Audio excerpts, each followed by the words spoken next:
Poultry industry's calls to be included in this dispensation are yet to be materialized. Some analysts are of the view that an expansion of food items exemption from VAT could be unaffordable. Tax Director at Deloitte, Severus Smuts, speaks to us about this. Thank you so much for your time. First, what impact has been seen in South Africa in the already zero-rated VAT food? Hi, Tinisang. Thank you, and thank you for having me on the show. I think the first thing is that, over the last 30 years or so, the list of zero-rated items have been increased substantially. We started with 2, we're on 21. And as you said or mentioned earlier, the list is about to be extended. And as the President indicated, there's a dire need for some relief in terms of food and prices. Whether the zero ratings is exactly the right way to achieve the desired result is another question. Of course, all these zero ratings comes at a cost.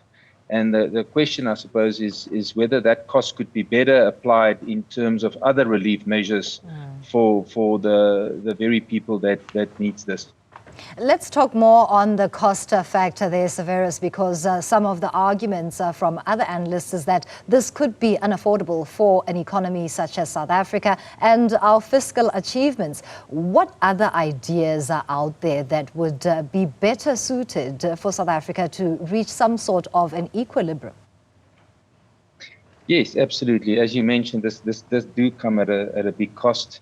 First of all, the speculation or the studies show that only about a third of the actual tax cost that's been sacrificed is applied to those poorer households in terms of these zero ratings.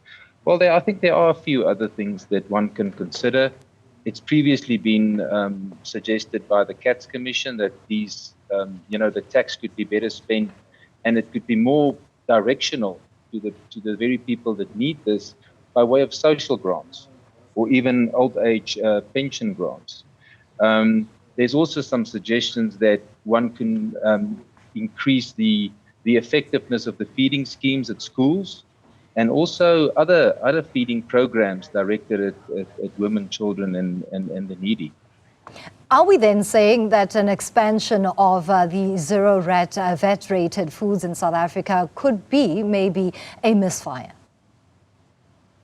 I think to an extent it is, because, you don't know whether the benefit will actually be passed on to the consumer. We have to think that it would, and there's no reason that it wouldn't be, because there is obviously competition in the market, and market forces determine the price. And if there is a tax benefit, it should be passed on to the consumer. But it's not always that simple.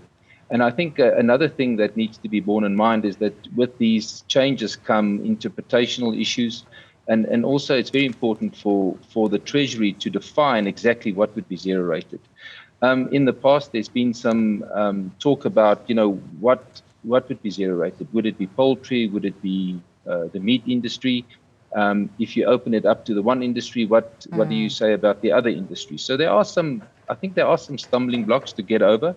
So it needs to be carefully thought out to make sure that it hits, first of all, the right population or area of the population, and that the money or the loss to the state in terms of revenue is then well spent.